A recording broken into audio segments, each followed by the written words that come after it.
The broadcast is now starting. All attendees are in listen-only mode. So good morning, ladies and gentlemen, and welcome to Friday, April 24th, and to our California, Nevada chat as we discuss what's happening in our industry, in our Northern California PGA, Southern California PGA sections. Got our speakers this morning from the Golf Course Superintendents Association, Jeff Jensen, Craig Kessler, the Director, and Kevin Fitzgerald, Assistant Director of Governmental Affairs for the SCGA, and our Chief Membership Officer, John Easterbrook from PGA HQ, President Didi Moriarty from the Northern California section, Tony Latendre from the Southern California section, and Jeff Price. Good morning, Jeff, joining us as Chief Commercial Officer from the PGA. So more good news, ladies and gentlemen, as we go into the weekend. I know we've got more counties opening here in Northern California, Stanislaus County, San Joaquin County. I understand Yolo County is either today or even possibly even tomorrow, and in Southern California as well. So we'll get to all of those, but that's encouraging. And part of the message is, I think you'll hear this from all of us today, is one of the keys to staying open is abiding by the protocols. We realize that it's not necessarily the operator, much more as the customer. But for instance, in Napa County, one of the regulations in being open was that a staff member is quote unquote in charge of the COVID-19 regulations. So those are the things that are going to keep us open, and I know we'll get into a little more detail about that, as long as in addition to some important things such as the Golf Emergency Relief Fund Phase 1 has been shut down, and that was as of Wednesday afternoon. So now E4E is going to go through all the applications, get that sorted out over the next couple weeks, and then Phase 2 will open up. So look for that in probably about 2 weeks or so. And I'm sure that John and Jeff will discuss that further. April 28th, next Tuesday, an important date for independent contractors and self-employed, as the unemployment insurance availability will open up on those dates. So please be aware of those. And that's the high level. Of course, we ask you to please make sure you register so we can get your MSRs posted when this is all done. All right, so good news each day from the golf world, and in the world in general. Again, Governor Newsom this past couple days was very complimentary to the state of California for help flattening the curve, and has given a lot of authority to the counties to make their decision. Governor Sisolak on Wednesday talked about moving from Phase 0 to Phase 1 in Nevada over the next 2 weeks, and to that extent, they're using the same criteria, the county health officials, the CDC, and being advised by the local experts. So we hope to have some more news on that, and some more promising news for the golf industry in Nevada. So, okay, what I'd like to do now is for some opening remarks, turn it over to our Northern California PGA Section President, Didi Moriarty. Didi? Hey, thanks, Glenn. Hey, greetings to everybody once again from San Francisco. Totally am happy and appreciate the opportunity to connect and reach out and just say hello. And just want to tell you today that I'm thinking about you all. I wish we had the technology so we could hear you and see your faces, but this is also very wonderful. You know, I had an occasion to drive by Harding Park yesterday, and I got to tell you, the course looks absolutely amazing. You can see right through the fences. So once again, just really keeping our fingers crossed. It would be such a great thing for our city. But going to keep it short today, just a few thoughts. Just to stay the course and be patient and just really keep doing the right thing as golf and life starts to open up. I think that's super important. And as we get the okay to play, just to really help people, because they're going to be so exuberant to getting back to playing golf and visiting the golf courses. So let's just help them do the right thing. So we don't want to see high fives and hugs posted on social media. I don't think that'll paint the best picture for golf. So let's do what we can to help keep golf open. So thanks again for the opportunity. I know we've got a lot to do today, so I'm going to throw it back over to Len. Okay, thank you, Didi. And Before we get to our speakers, I would like to invite PGA of America President Suzie Whaley. Suzie, thank you so much for joining us this morning, and we'd love to have some opening remarks from you. Oh, well, that was very kind, Len. And Dee Dee, I couldn't agree with you more on the back to golf. I know Jeff and John, who are on this call, have been working tremendously hard alongside the CDC and the allied associations to come up with a 3-phase plan to get back to golf in a safe way, where we can welcome people, but at the same time, to Dee Dee's point, help them ensure their safety, but also that we can keep golf open. So I hope all of you are well and safe. I'm here to answer any questions for you when the time is appropriate, and thank you for having me. Suzie, thank you so much. And while you're here with John and Jeff again, we know that it's just been nonstop for all of you, and Seth as well, and the other officers and the PGA of America board. So we can't thank you enough for everything that we know about and all the things that you're doing that we don't know about, but are still part of this tremendous solution. So, okay, let's get started. Thank you, everybody, and I'll toss it to Jeff Jensen. Jeff, to kick us off in terms of what's happening on a larger scale in the states of California, Nevada, and around the country. Well, thanks again for having me this morning, Len and Tom. It's great to be here. Super to be on this panel. Nice to hear from Suzie as well. Again, we greatly appreciate the PGA support, everything you guys do for the game, and assist our GCSA members as well. This has been obviously a team-oriented fight against this. So it's been a super group effort to get out there and get the message out to our counties, our states, and our federal government on the good the game of golf can do. Just a couple things, I think, and I'm sure John will speak from this from the PGA side of it. The national organizations this week have been busy working on a back to golf guide, which is guidelines for opening up the golf course after COVID-19. So the focus of the document has been, from GCSA's perspective, has obviously been the maintenance side of the operation through a phased approach. The PGA is taking on, obviously, the golf operations. John will speak to that. CMA is taking on some of the club operations and food and beverage as well. So basically what we're coming up with is a re-entry or reintroduction toolkit to assist golf courses in reopening after they've been closed due to the COVID-19 situation. The document's kind of twofold. It can be used, obviously, for the operational side of things, which has served a huge purpose, but it can also be used for advocacy purposes, too.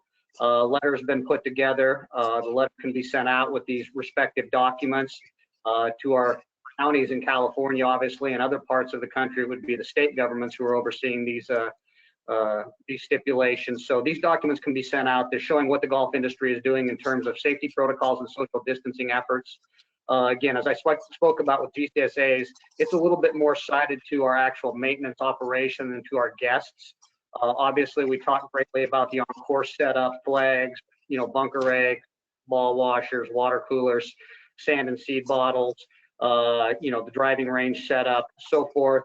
But we also get into the cleaning of our utility vehicles, our hand tools, how to clean an equipment and surfaces. So those are some best management practices guides that we're able to share with our superintendents. And then a full list of guidelines for golf course maintenance as well, break rooms, job assignments, where meetings should be held. It's a comprehensive 2-page document that I think is going to assist greatly, obviously, with our superintendents in reopening their facilities in the state of California and doing that properly with social distancing and safety protocols. And again, it's going to serve as a supplementary document to what the PGA and CMA has put together from the golf side that can be used for also advocacy purposes. So again, I think it's the message that we're getting out there that we're doing this safely from both the golfer side and both from the employee side. So again, GCSA is going to be going live with our portion of the document here in the next couple of hours. I'm sure John can speak to the PGA side of it when theirs is going to go live as well. But I think the goal here is basically we've come together on a branding on this. We're going to be able to share these documents with a letter. I'll let Craig Kessler speak a little bit on the California Alliance for Golf strategy on this, but we did meet earlier in the week.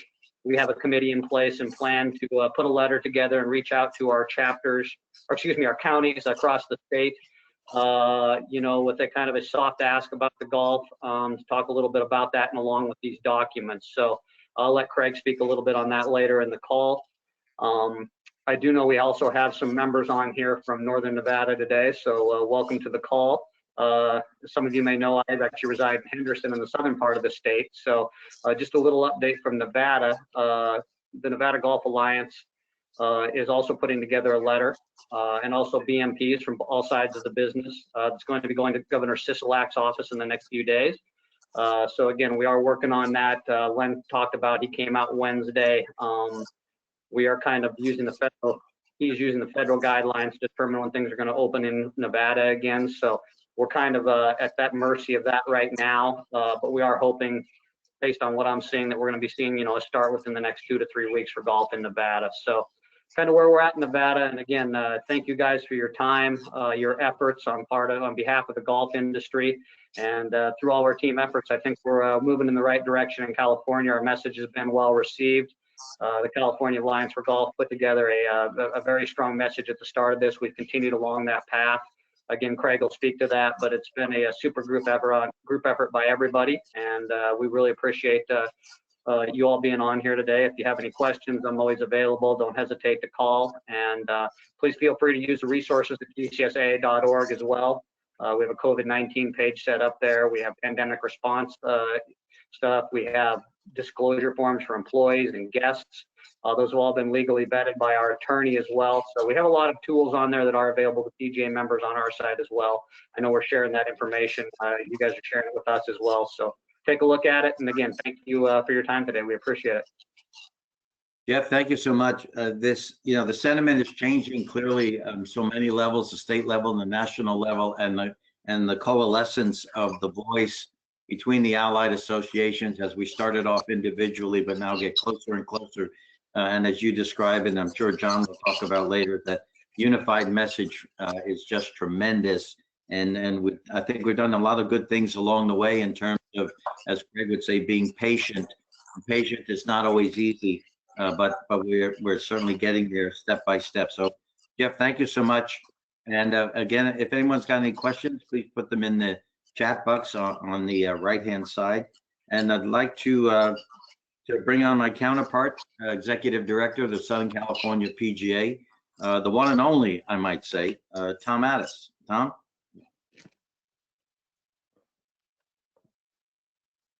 Thanks, Len.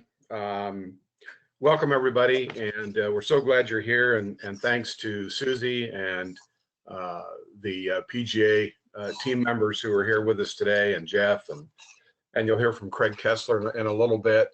And thanks to Bryce Seaver and our communications team with Tyler Miller, and then of course our Assistant Executive Director, Nikki Gatch, who, by the way, Craig Kessler and I apologize, but we have to leave a couple of minutes early before 11 to sit in and participate in a San Diego County Board of Supervisors chat. So which is just another piece in the road, paver in the road going forward. And I'd like to echo the thoughts before we move over to John Easterbrook, and that's echoing what has been said in regards to the practices out there. I know over the past day or so, had a couple of comments and calls from various golf professionals who have seen, and even public who have seen some, once we've opened, some, I guess you'd say, violations of some of the guidelines by certain golfers, too close together, not worrying about that ever-present phrase, social distancing, and just encourage everyone to watch, pay attention, because if we don't, we risk we risk continuing to stay open, and I'm sure you'll hear that from Craig and others in this regard. So again, thanks for being here, and thanks everybody, and we look forward to learning much more about the new guidelines that are coming out through the consolidated effort of the golf organizations in the United States, and provide some consistency moving forward for all of us. And so we appreciate that. One more reminder, and that's MSR. You will get credits with all the movement around, whether it be staff and these many webinars and chats that we're doing. There's quite a number of credits to enter. And so we'd just like to say that please have some patience with us. We have until June of 2022. And so we will get certainly before that for you all, but we appreciate the patience going forward with that, and stay in communications. The websites are great with updated information, and encourage you to use those on a regular basis, and we appreciate that. So Len, thanks, and look forward to the rest of the morning. Thank you, Tom.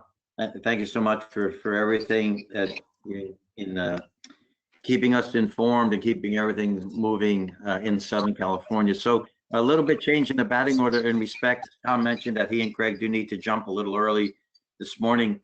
So at this time, I'd like to turn it over to the Director of Governmental Affairs, the Southern California Golf Association, Craig Kessler. Craig, thanks once again for being our voice and our conscience. Well, good morning, everybody, on this magnificent California spring morning, in which we'd all like to be out playing golf. Some of us are, and some of us are not. So there's good news and there's bad news, but the good news is the bad news is mostly a function of the good news. I know that you heard from Jeff, you've heard from Len, you've heard from Tom, you've heard from me in the past about our desire to come up with some consistent guidelines for reopening, some best practices. And the bad news is events have overtaken us a little bit in that effort. And that's encouraging because things are moving much faster, I think, than we had anticipated even a week ago, certainly 2 weeks ago in California, in that, as you've heard, and I'm going to try to do this from memory, a number of northwestern counties, Madera, Placer, have been open for some time. Sacramento's been open for golf from day one. Napa is now open. We hear that Yolo County is now open. San Joaquin County now open. Fresno County has been open from one degree or another. Santa Barbara County is not completely open, but on a city-by-city basis, it's been open some time. Ventura County is wide open. Riverside County wide open. San Bernardino County, as of this weekend. Orange County, in a peculiar way, with an order that authorized it in the county, but then the cities I think it's a good idea, are intervening to add some touches to that. And that leaves the Bay Area counties out. It leaves Los Angeles County and San Diego. As you heard from Tom, he and I are on a call that's encouraging with a number of clubs and a member of the County Board of Supervisors. This issue's come up. We know that 2 of the 5 members of the Board of Supervisors in San Diego County have been openly advocating to open golf. We believe there's a lot of others behind the scenes that may not want to go on the public record who are pushing for the same thing. With respect to Los Angeles County, the biggest one in the state with over 10 million persons, not the most golf courses, that's Riverside County, but the most golfers and the most population, though that was always going to be the most problematic. What I will say there is that the strategy in every county is different because the composition of the golf community is different, the dynamics are different, and because in California we are under a federated program by desire of Governor Newsom, which really it's caused a lot of confusion. But in many respects, moving forward on a whole host of other issues, it's what the golf industry has been clamoring for many, many years. We didn't get much result from Governor Brown, but Governor Newsom seems to be in sync. So as confusing as that is, and as much as we're going to end up at some point in a matter of a couple of weeks, I think, with golf literally reopened almost everywhere in the state of California, when you cross from jurisdiction to jurisdiction, and this is not going to be difficult for operators because they understand the rules of their jurisdiction. But for golfers, it's going to be a little bit strange to travel a few miles and be under a different set of social distancing rules. But that's the way it's breaking out. I don't think anyone listening right now wants to delay the reintroduction of golf until we get a set of best practices together. However, having said that, as this, we're going to be in social distancing in the golf industry for a long time to come. It may ease up over time. So it still behooves golf on a statewide level. And Jeff Jensen alluded to it through the California Alliance for Golf.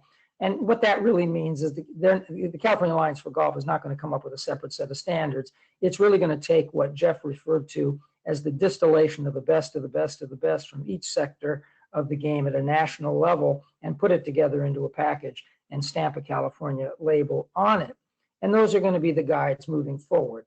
But in the immediate, and this may be something in which in which the Southern California Golf Association and our counterpart in the Northern California Golf Association are best poised to do, and that is begin communicating immediately. And we're preparing for that at the SCGA with golfers, because we know that the superintendents will follow the rules and the GMs, and the rules will look great on paper, but in order to make them work, and particularly make them work in the exposed public sector, the 6 o'clock news or newspapers can't get reporters and cameras into private country clubs behind gates to see what they're doing. However, they can get to municipal golf courses that are owned by the public and are very exposed to the public. And it passed his prologue. Some of them may be looking, for just one snapshot that indicates that maybe one group out of all the groups that played a public golf course that day didn't play by the social distancing rules and make a deal out of it. Thus far, and I have been monitoring the pictures that run in the newspapers covering these, we had a little bit of a problematic photo in I believe it was the Riverside Press Enterprise, but we got great photos from the Ventura County Star, and we got great photos from the Desert Sun showing golfers actually practicing these very rigid rules. And we need to see more and more and more of these kinds of photos coming out. And I think it's going to be incumbent on all of us, but certainly a little bit of a disproportionate responsibility on the amateur golf associations that simply have hundreds of thousands of members, to make clear to them that golf did win the case. One of the reasons that events are going a little much faster than we thought, is something that I've been saying throughout, is that from day one, golf won the important part of this debate, which was that our game, not because it's special, not because we're a business, not because of any of those reasons some like to lead with, it's because golf, as it's normally played, practices a heavy dose of social distancing. So to go from normative golf to social distancing golf is not that onerous a task. And so we are probably the best position among outdoor recreational activities that I think everyone is coalescing around the notion that we need to get back to perform a disciplined social distancing form of the game. And for that reason, we won that debate at the dawn, and it's coming to our benefit now as we're recognizing. I've heard in a press report just yesterday from the Santa Clara County public health officer that even in that county, that she believed that the pandemic curve has been sufficiently flattened that they are no longer in danger of overtaxing their public health system. And that's increasingly becoming the case. And that's the moment when all are considering what to begin reintroducing. And the good news is, because we have made our case and then very patiently stopped pursuing that case when panic was setting in and when policymakers were filled with visions of corpses piling up literally in the parking lots of hospitals. That's what was fueling them, that we backed off a little bit, bided a time, and waited for that moment for the early reintroductions. And we're seeing that happen at a record clip around California. And to the really big counties, and for example, Los Angeles County, I cannot share with all of you why I am as encouraged as I am that there's a reasonably good chance that before that county's public health order expires on May 15th, I think we may very well be seeing some golf. I'll know a little bit more in a few hours about San Diego. I'm similarly encouraged. I'm less connected with the Bay Area, but I am aware that the subject has been on the agenda of the counties that meet regular and have been meeting regularly since the beginning of the stay-at-home orders, and actually theirs predated a little bit the governor's stay-at-home order. So things are moving, and the world will be watching us, because perhaps with trails, perhaps with tennis, but not yet even beaches, not yet even some other recreational activities that will maybe come in a second phase. Golf is in the first phase, so the world will be watching us, and if we put on a good show, the show will stay open. If we put on a bad show with the focus upon us, we'll be closed down. And keep in mind that maybe not in the immediate, but I hope everybody understands that the way that viruses operate, we've all gotten incredible education in that in the last 6 weeks. There is a first wave, there is always a second wave. And everyone should be aware that in 1919, it was the second wave of the flu epidemic that killed 40 million persons around the globe and 670,000 Americans. That was most damaging. And nowhere more than particularly San Francisco was one of the spots in the United States that was particularly hurt in the second wave, and had reached in the first wave of the Spanish flu epidemic down to 0 caseloads, and kind of did an early celebration. We didn't even quite understand what a virus was 100 years ago. Our medicine is so far ahead of where we were 100 years ago. And one of the things that puts us ahead is the understanding of the dynamics of how pandemic waves operate. Now, if that second wave turns out to unfolds per worst case scenarios, and that's a possibility, our performance won't matter because we'll be back in a lockdown no matter what. But the odds are heavily skewed in favor of a second wave that is not that onerous. And so certain things that have demonstrated their capacity to practice the social distancing that will guarantee that nothing that's going on in those activities can possibly be related to this public health system's inability to treat critically ill patients. Those things can probably survive even a second wave of coronavirus and continue in some form. We might have to put back some more strict social distancing, because my sense is that on day one it's highly tuned, but that maybe on day 56 things begin to loosen up just a little bit. They may retighten, but I think the ball is in our court.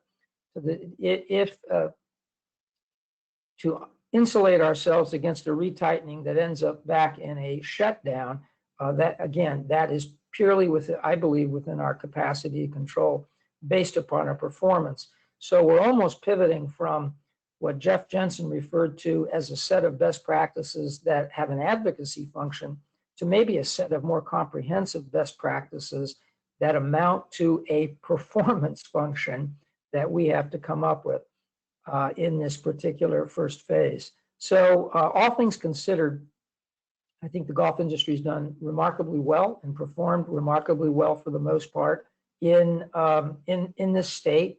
And I think everyone understands that if we are not the most difficult state to operate in, we are among the most difficult.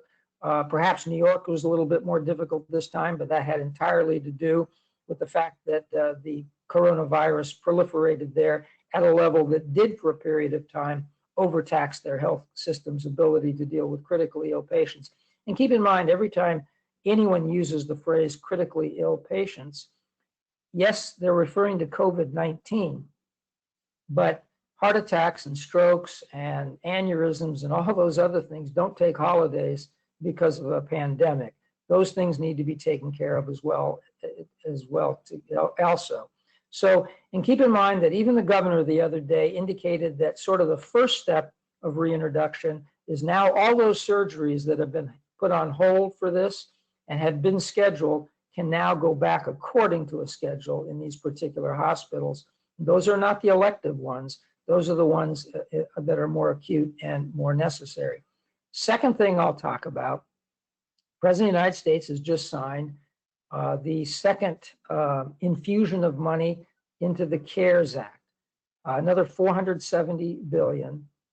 It refunds the two major sources for golf, the Paycheck Protection Program, and I'll get back to that in a moment.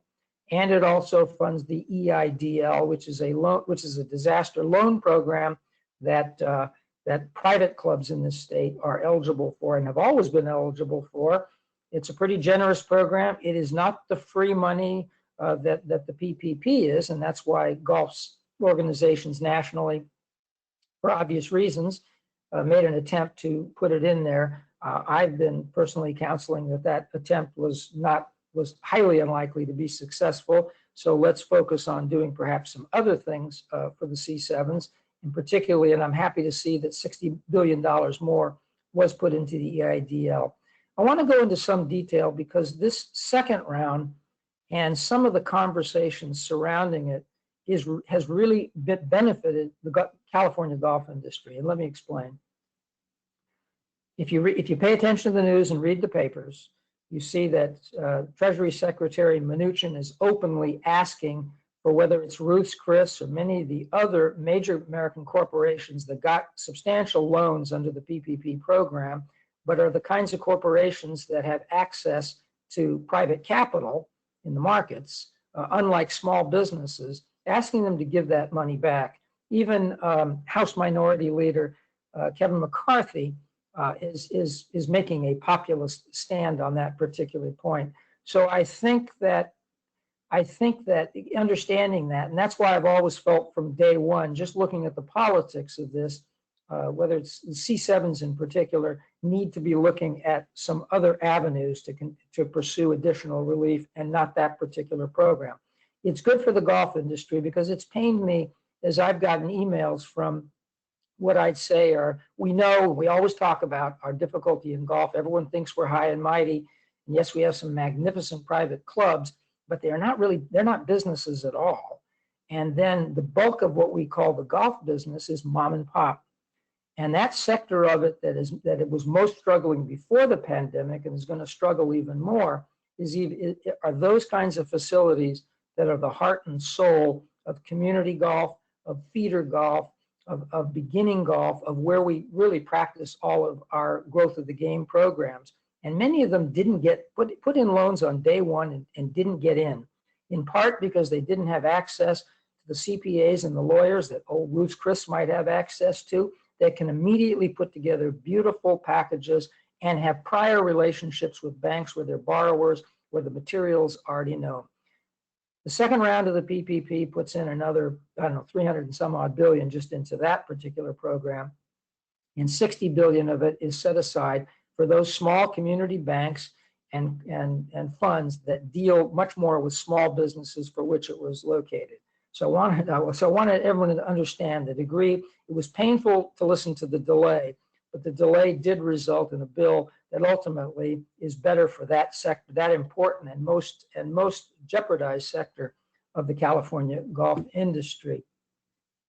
In addition, the next battle to come in Congress is over the next package of relief, and we're starting to see that there are some who are quite saying enough. We've issued enough debt. Then there is the other party. I'm not going to name them. And there is the other party, which believes that municipal governments and local governments in particular have been terribly aggrieved. They're dependent on tax receipts, mostly in the state of California, because the way our tax system is set up, our state is overly dependent on income tax and capital gains tax as well. There are no capital.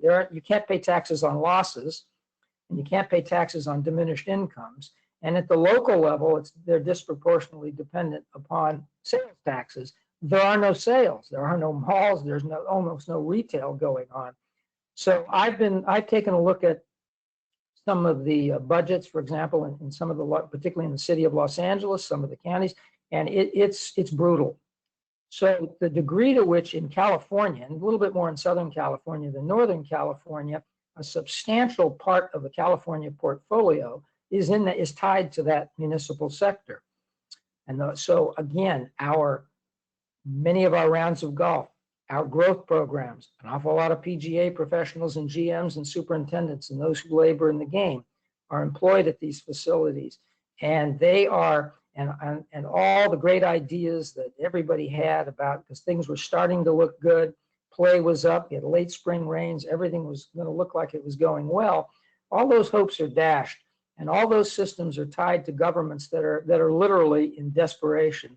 So, for example, in the city of Los Angeles, our largest city in the state, and by the way, the county of Los Angeles is the single largest owner of golf in the state of California. They are more invested in the golf industry than anybody else in terms of a solitary owner. So all those governments are looking at draconian cuts, layoffs, hiring freezes, furloughs, and in that environment, in that atmosphere, we've done a lot of work over the years to get as much of those green fees into capital project funds and so forth. Well, that bet's going to be off at this particular point, and those systems are operationally, we have a lot of demand and very little supply, and the municipal systems are key suppliers. So they will be operationally just fine, barely.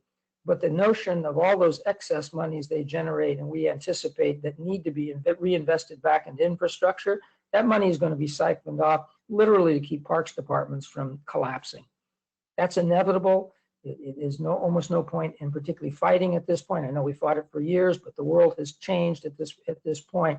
So there is I would suggest to you that those in Congress who are fighting for a massive relief to America's cities and counties, that's in the interest of the golf industry. It may not strike you that way, and I sadly, I don't think it will strike some of golf's national institutions that do some of our lobbying efforts, but I don't mind going out boldly and publicly and saying that is in the interest of the golf industry in the state of California.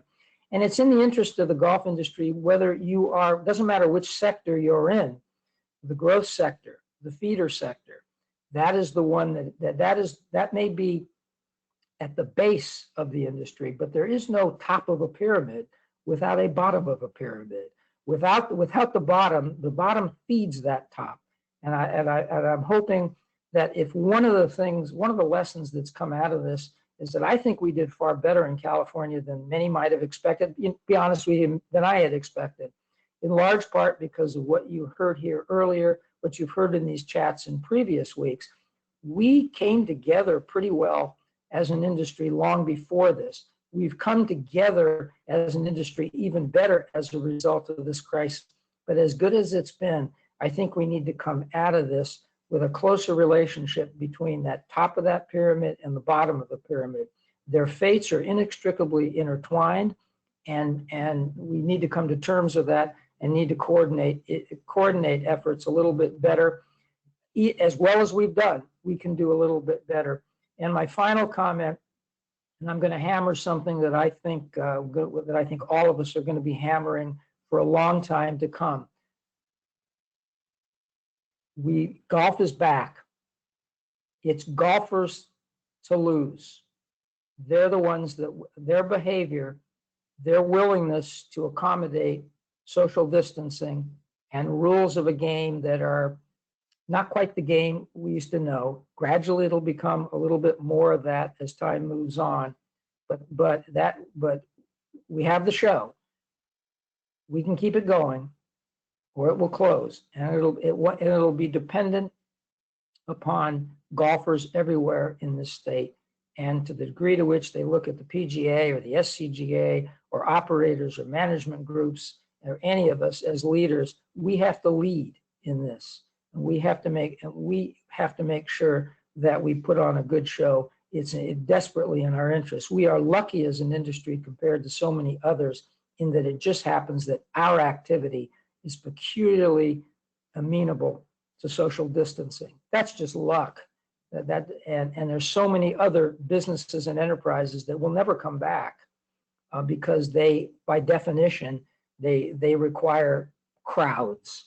And so let us parlay that piece of luck along with what I think has been some pretty good skill and a high degree of patience into something that we can sustain in the long run so that we come out on the other side of this major pandemic as in a pretty good position, and maybe in a position again after suffering some losses where we can begin to grow again. And with that, Tom, Len, I'll turn the floor back to you. Thank you, Craig. And we know that you and Tom have about 9 minutes, so I'd like to jump right to Southern California PGA Assistant Executive Director and Chief Operating Officer, Nikki Gatch. Nikki, thank you. And I believe you've got some questions for Craig. Thanks, Lynn. Thanks, Craig. Just got a few here, Craig, that maybe you can help. What does Craig think about tournaments and the effect social distancing will have on them at the private club level? Should we be thinking about canceling events potentially through the end of the year and open back up in 2021? Well, that's a tough question because it's like so many of the targets, a moving one. I can tell you that all of the protocols that are coming out, and they're really a little bit geared towards the more difficult public sector than the private clubs, have indicated that there is no group play whatsoever. But the private club dynamic is a little bit different, but you don't have open clubhouses. You have no ability to congregate after rounds. I know some of the private clubs I've talked to were even not allowing persons through the gate until 10 minutes before their tee time. And that as long as we're doing that, that's not very conducive of competitions. I know, and there may be some specialized ones. I know where the California State Amateur is right now planning to move forward on the week of July 27th. And, it's first time probably the organizers of the event are hoping that, you do have to hole out to play a competition. So, and we'll see, but again, that was a long answer. I gave a lot of information, but really couldn't answer the question. Just keep watching as what the rules are. And if things continue to go well, and particularly go well with the pandemic curve, and those numbers keep getting better because they've been better than most had expected, whether that's due to social distancing or not, scholars will tell us about that later. But if that continues, then, I wouldn't give up necessarily on the whole rest of the year. Okay. And we've had a couple questions, so I'm hoping this one might help cover a few of them with regards to some of the instructors we have on the call, and specifically with the driving ranges. Do you anticipate the driving ranges being able to be open a little bit sooner for people to practice, as opposed to, either not open at all at facilities or very limited time? Well, it's interesting because, again, this is the sort of all over the map feature of this, is that driving ranges are open in some places with a lot of distancing. They're like, it's every fourth stall or something like that. And then there are couple of other places where they're prohibited at this moment. Keep in mind that these public health orders can be changed at any time. I mean, I knew the direction that Ventura County was moving and was rather shocked that they moved at 7 p.m. Saturday evening, with the next day coming on board. So even where it's prescribed right now, it can end up being enabled in literally within 24 to 48 hours. So stay tuned. Okay, maybe one more for you, Craig, before you have to go. With regards to this petition that's going around that will be sent to Governor Newsom, allow golf in California with appropriate procedures and safeguards. Just wanted to see, I'm certain you're aware of that. Just had a question from one of the professionals on the call, if we're supporting that, and what everyone's thoughts are on that. Well, I'll say a couple of things about that poll. The sponsor of the poll gets all your information if you sign on to it. So there's some privacy issues there. So I don't think that any of the organizations on this call, or the California Alliance for Golf, would ever support something with that aspect. In addition, there are always lanes when you're dealing with advocacy. And there's the lane for a private citizen, which is there, you have your opinion and you're entitled to it, and you can express it any way you like, whether it's an email to an office holder or signing a petition, with the email being more effective. But when it comes to organizations like PGA or the Southern California Golf Association, the golf course superintendents, the lane is a little bit different. We're often looked at to provide leadership and to sit around tables and oftentimes, I hate to use, compromise is not quite the right word, but balance equities that are involved in any situation. And if you sponsor, if you're seen as being related to something like this, which is rather an inflexible statement, that with no nuance, I just understand that there's a difference between one citizen signing something and organizations formally supporting something. So I know that I'm not aware that any organization, golf organization in the state is actively supporting that petition. Okay, thanks, Craig. I know you've got to run, so thank you for that. We've got a few others, but I think Mr. Price and Mr. Easterbrook could probably handle those a little bit later. Thank you. Thank you. Okay, thank you, Nikki, and thank you, Craig and Tom. Good luck with the call with the Board of Supervisors. And so, ladies and gentlemen, I'd like to move on to our PGA of America Chief Membership Officer, Mr. John Easterbrook. John, thank you again for being with us today, and more good news, I'm sure. Yeah, I think I'd just like to jump in. I don't know if Craig's going to hang on for a couple minutes, but just the tail end of Craig there. A lot of the questions and a lot of what is being brought up, the questions that Nikki had and what Craig is talking about is the exact reason we're doing the positioning statement and the back to golf ops playbook or recommendations. People are moving really, really fast. And if you think about it, golf as it was in the minimal state, walking, I know we had a call or we had a comment on this call, an equity 18-hole private club or a 9-hole operation that's always had walkers, with very limited clubhouses and amenities is pretty, it's pretty easy. So we are trying to make sure that we have a document that will allow golf courses to stay open. I think that's the critical difference between all that's getting pushed out now on folks and what folks are doing is a little bit of the wild, wild west. And we're trying to stay away from what happened in Las Vegas, Michigan, and New York, because we feel that if we get our document medically approved or the allied document medically approved, and we are operating within the 3 buckets, the 3 phases of the plan that came out of the White House, that we have something that we can stand behind and our industry can point to, and it'll allow lawmakers to keep us open. And if you think about it, phase 1, as it's called out in Opening Up America, for us is pretty easy. It's limited. It's golf operations only.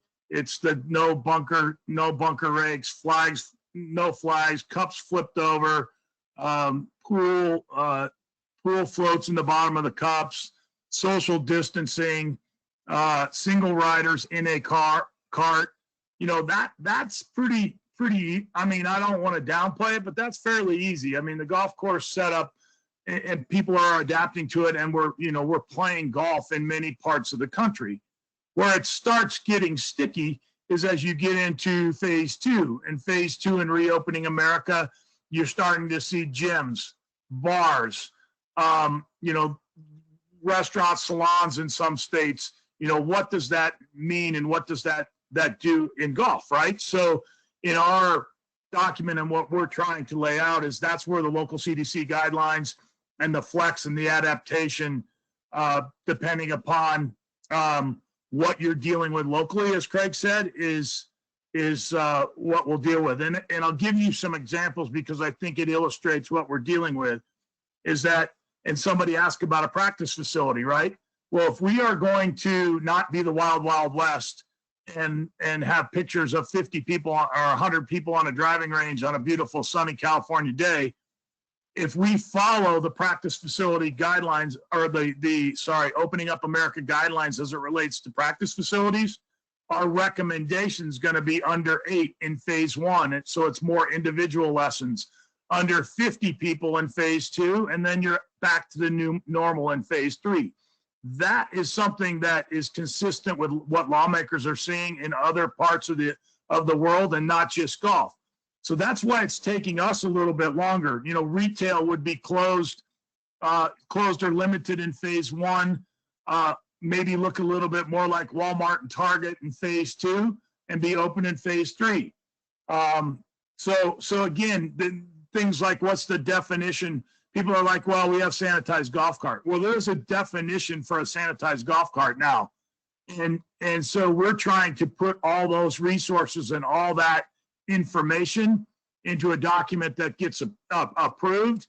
And now it will allow our operators to not have and Craig said this, open, closed, open, closed. And we're days away from having that. And it's, we realize that people are moving fast.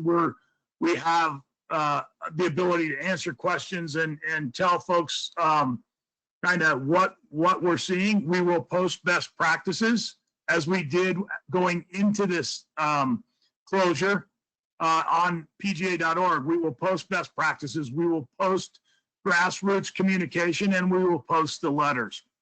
And those are the things that are going to help each of our operators out there and all of you on this call. And so if you have questions in the next couple days as we get this done, you know, call me or call Tom or call Len, and we'll get you the right resources. If you feel uncomfortable, there are others doing this, but again, our focus is 100% on staying open and not being the wild, wild west.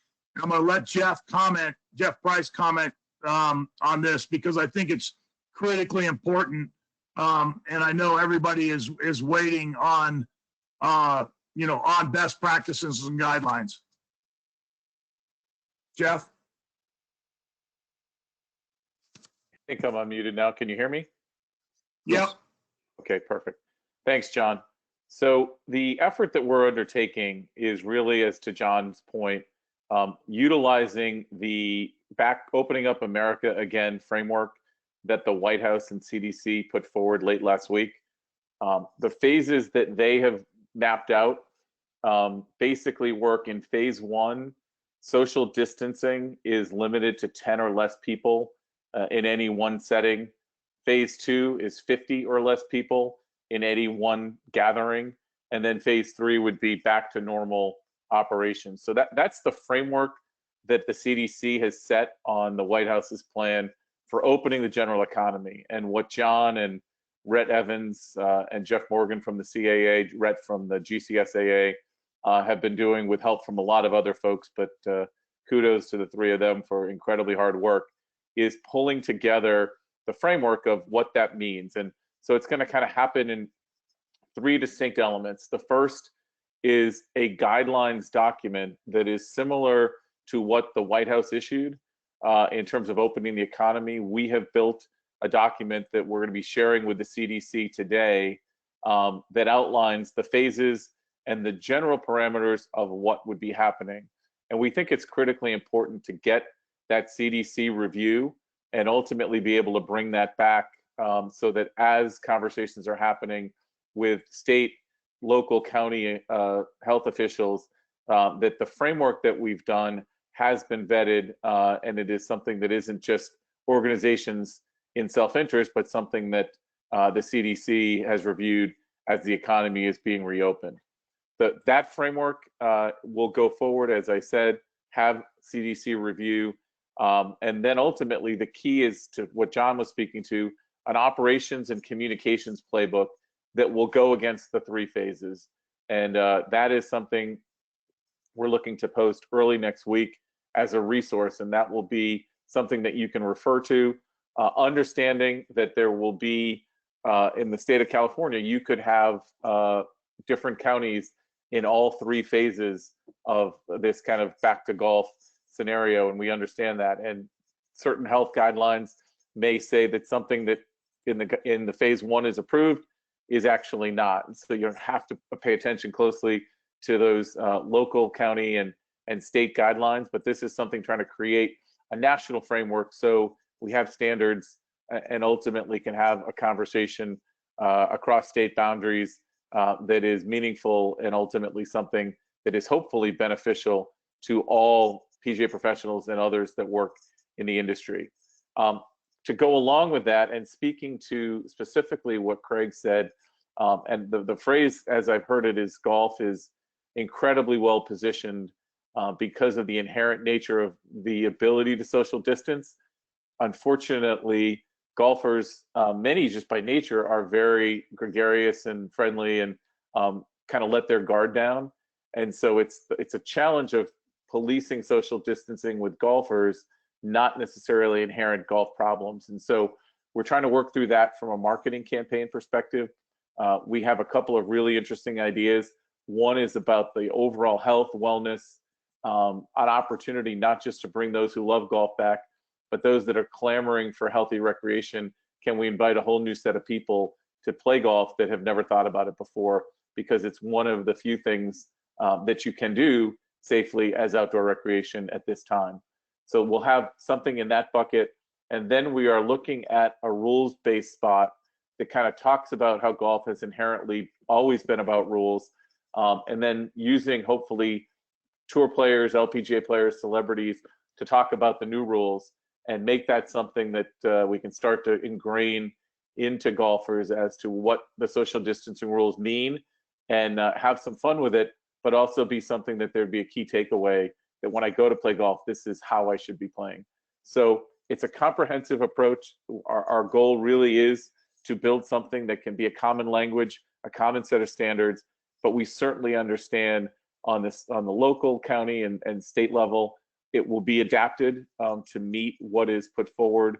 And ultimately, facilities are going to have resources to put the best practices in play. So John, as it relates to kind of the back to golf parameters, I'll flip it back to you for any other comments, and then certainly happy to answer any questions that you all might have.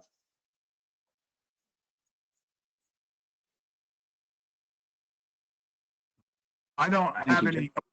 I don't know if there's questions that have come in, Tom, that we can answer. I don't have anything further to give to the group at this point. Thank you both. And let me ask this. First off, even to Jeff Jensen and all the allied associations, thank you so much for the guidelines. And John, the depth of those guidelines that you mentioned make them effective in the sense that it's generally pretty good to get out in front of something with the questions answers before they get asked. And certainly, as I mentioned, with the depth that you're talking about of the guidelines, that exists. Would also seem, and I'd love the input from both of you on this, another part of effectiveness of a message is the timing of it. And we've got our federal government and certainly our state leaders being clamored upon by businesses who are saying, we really need to open, we're in trouble here, we need your help. And but at the same time, golf's rolling out more. Certainly here in California, we're more in tune with that, and we have a little glitch in Nevada at the moment, but we're getting there. But around the country, so it would seem to me, Jeff and John, love your input, that the timing of our leaders and legislatures is pretty good for this introduction of the guidelines regarding golf specifically. Yeah, I'll take that, and John can jump in. We certainly, I know both John and I feel a tremendous amount of pressure to move as quickly but as safely as we can. And John has been working tirelessly with that allied group to get these guidelines and best practices in place. And the only thing we can control all of that. The only thing we can't control is the CDC's reaction. So I think we may be in a position of placing the kind of operating playbook into the hands of PGA professionals and golf course superintendents and others before the phases are actually necessarily signed off on by the CDC. We can adjust accordingly, but to your point, Len, because things are happening so quickly, and literally I live here in New York, and on Friday of last week, courses were closed, and on Saturday they were open again because the governor made a 2-word change in the order, and all of a sudden it was back to golf in less than 8 hours. And so we see and know the need for moving quickly, but as it relates to the framework and the guidelines in terms of the overall plan, we really do think the CDC engagement and hopefully endorsement of what we're doing is important. And if that takes a couple more days, then I think that's appropriate to do so. John, anything to add? No, I just think, and somebody asked this earlier, the question of, liability, is again, rearing its ugly head as people are opening and then kind of almost, reeling back in. And I know there's been some questions up in Washington recently. And so it's just, fast is not necessarily great as it relates to this. And, you all said this, I think policing, and Jeff said it, is golf is definitely a sport that can do this. Golfers just aren't necessarily the greatest at not in a bad way, but just the greatest at following these crazy rules, because they're at their clubs in a lot of places. They let their guard down. They're outside. And again, our whole focus is staying open, and right now that's where the challenge is. It's there's a lot of places trying to get open and define what get open means, and so there's going to be pushback on golf opening. We know that, and we think this document will help.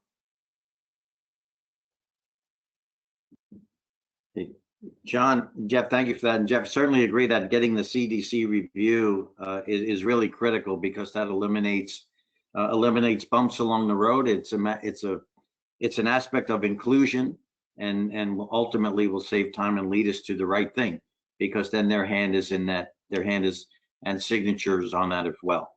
That's right. Are there, Nikki or Len, are there any other questions from the group on that topic? There are a couple other things I was hoping to just address briefly.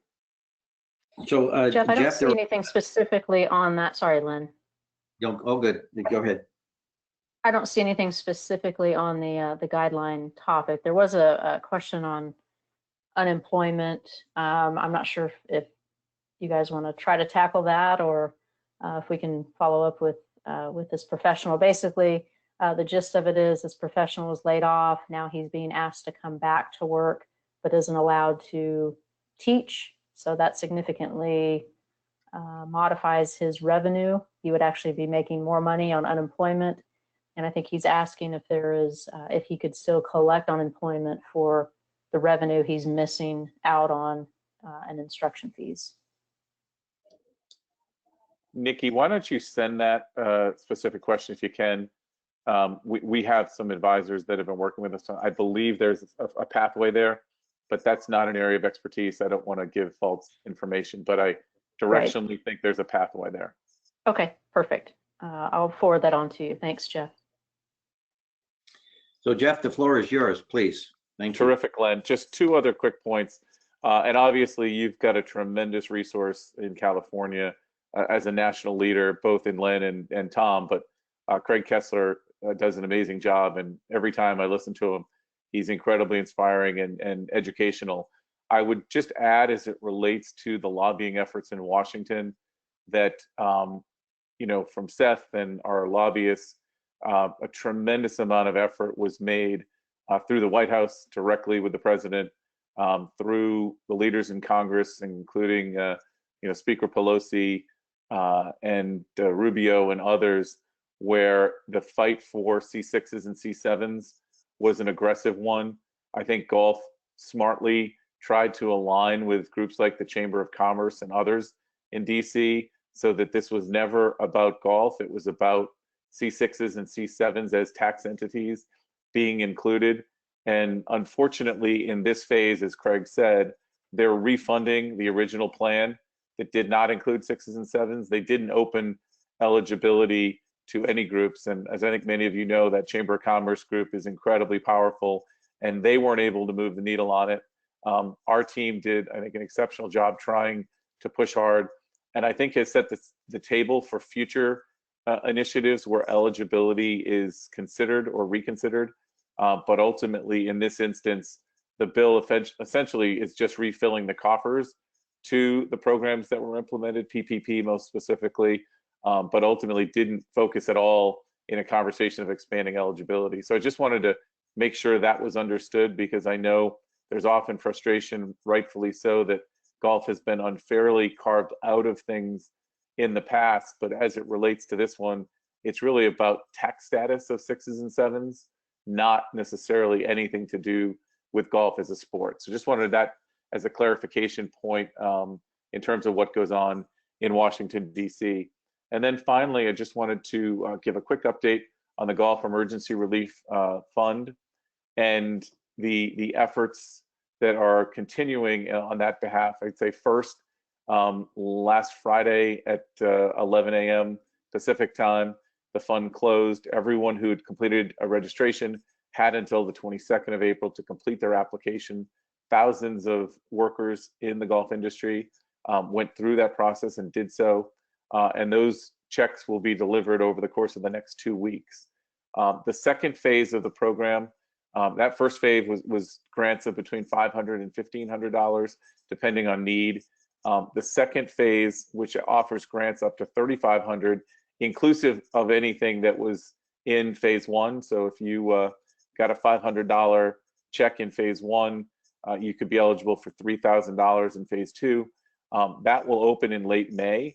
And what we've really shifted to in the interim, beyond processing, which E4E is doing, running the fund, we are trying to ramp up the fundraising efforts, taking advantage of the $2.5 million matching fund that we put into existence, along with that $5 million lead donation.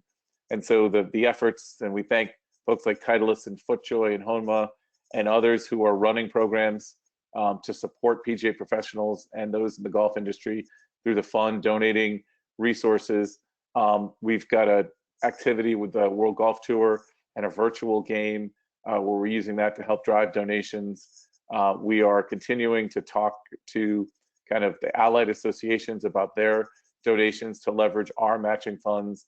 And then you'll see a PSA coming out this weekend that is supporting donations. We're going to push that extensively across the Golf Channel and other golf-related inventory that the industry has to support donations to that fund. And our goal is to use all of the $2.5 million we have in matching to try and get at least $10 million available for access through golf industry workers, inclusive of PGA professionals. And then the final point, just again for clarification, it was important that we set this up as something that was for the industry from a tax perspective. We had to do it broadly, but we again are pleased to be able to make sure that this is an opportunity available to PGA professionals to take advantage of for those who are truly hurting. And we understand, based on certainly seeing the volume of applications and registrations, there's a lot of pain, and hopefully some have been able to take advantage of that, and we'll be able to take advantage of phase 2 as we move forward. So Len, thanks for the opportunity to join you again. We really look to what California is doing between Northern California and Southern California, and these webinars and the amount of communication that you're providing. It truly is a best practice that we're seeing across the country, and we really thank you for the opportunity to stay connected.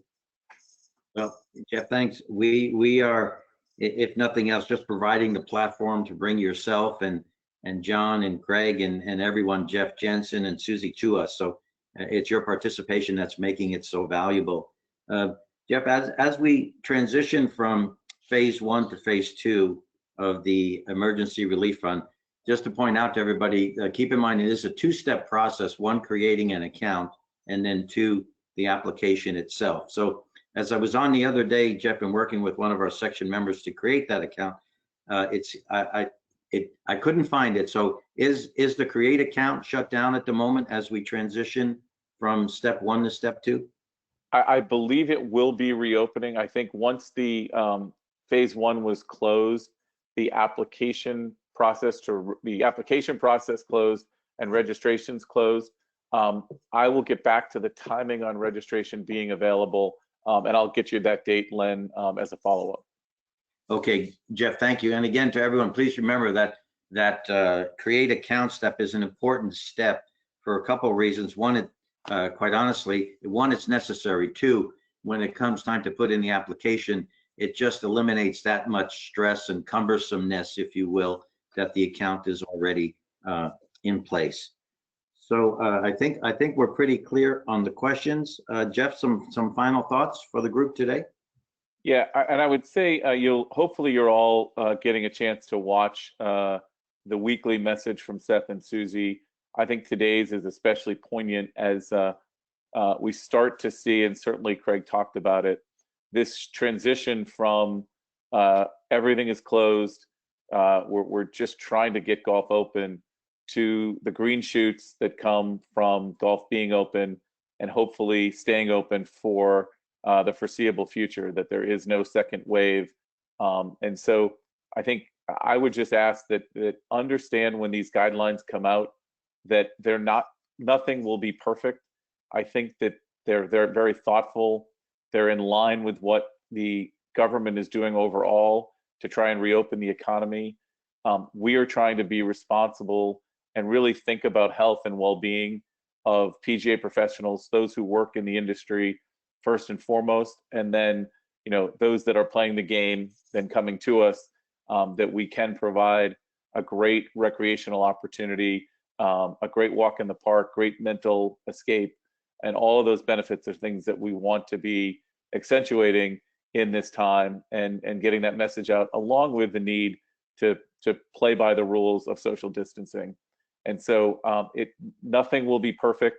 There will be challenges, but if we can have a common language, if we can have a set of a framework that from Northern California to Southern California to New York, we can be talking about golf in phases and what's permissible to be open, stay open, and provide as much for as many as possible. That ADM philosophy, the best experience possible for as long as possible. That's what we're hoping to accomplish. And so if you have thoughts, if you have feedback, we would welcome that, obviously. But just we know it's not going to be a fit for everyone, but we do think providing the guardrails and the framework for these conversations in a unified way by all of the allies is a really good step forward. And vis-a-vis some things that are happening in other sports, I think we're ahead of the curve in terms of collaboration. So you certainly see it on these calls in terms of great collaboration, and I think it's happening on a national basis as well. So be safe, be healthy, and looking forward to seeing more of California golf open, and hopefully getting back to a more normal path over the months, and as we see, throughout 2020, this kind of hopefully move from phase 1 back to phase 3 and normally open. So Len and Nikki, thanks for the opportunity to join you as always. Great. Jeff, thank you so much for being with us. And to everyone out there, if you do have questions, please send them to Nikki or myself and Tom, or Jeff and John. All our emails are first initial, last name @pgahq.com. And John, are you still there? We'd love to have some remarks, please. I am still here. Can you hear me? Yeah, you can hear me.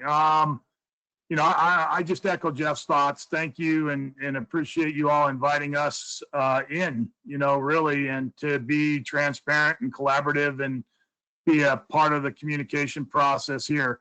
I think a few things I would just add is, and Jeff just said it, is we don't know all the answers. We're trying like heck to find all the answers. It's moving awfully fast in Washington.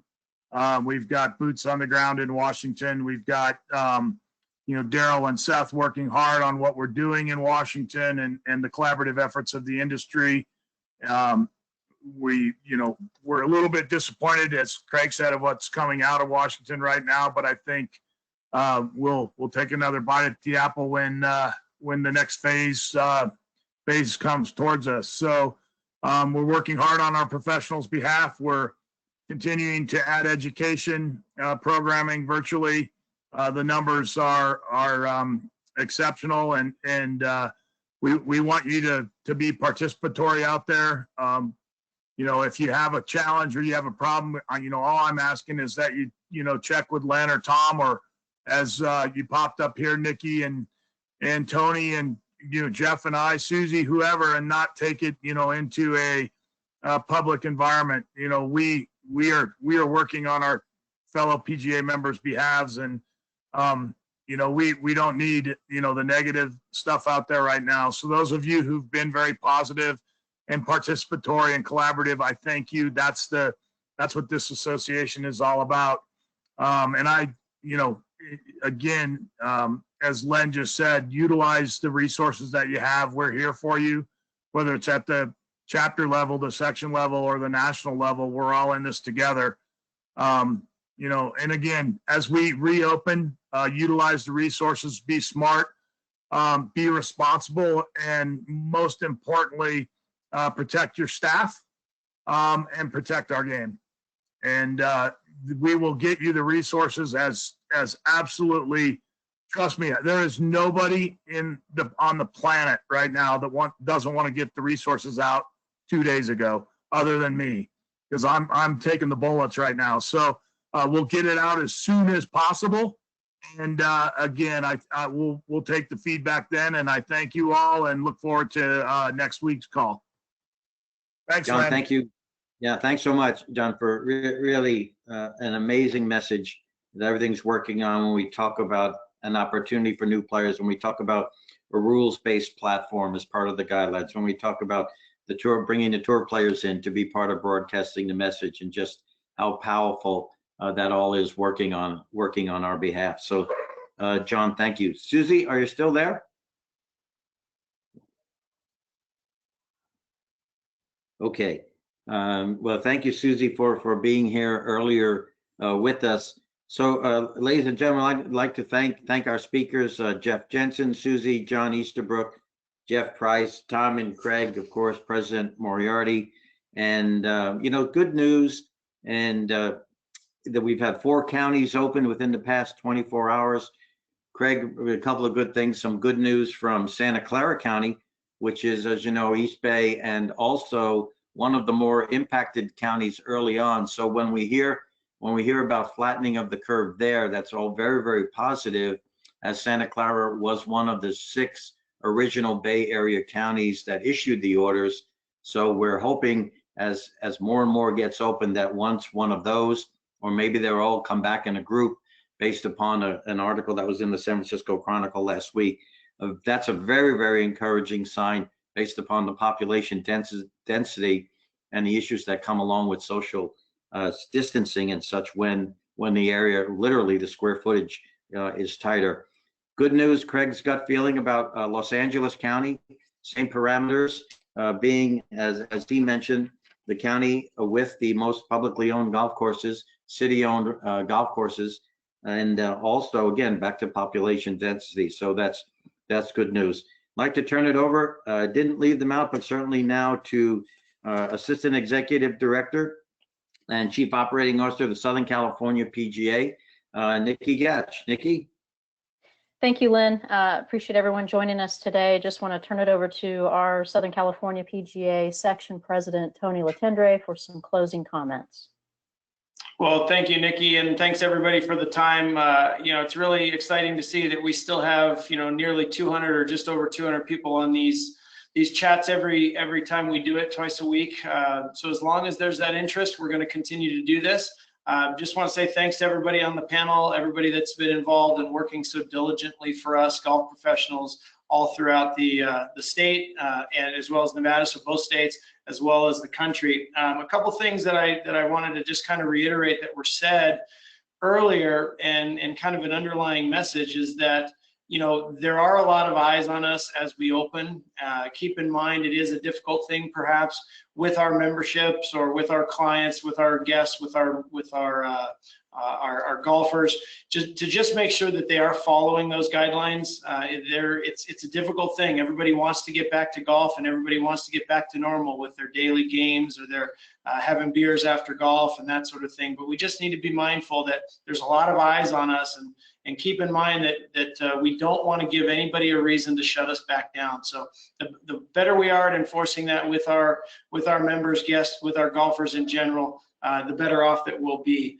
So other than that, I just want to say thanks everybody for your time and appreciate you being with us. And I'll turn it back to Nikki to close this down, and we'll talk to everybody on Monday. Great. Thank you, Tony. Again, thanks to everyone for joining us. Special thanks to all of our presenters today. We appreciate you and wish all of you a great weekend, and we will see you next week. Thanks so much.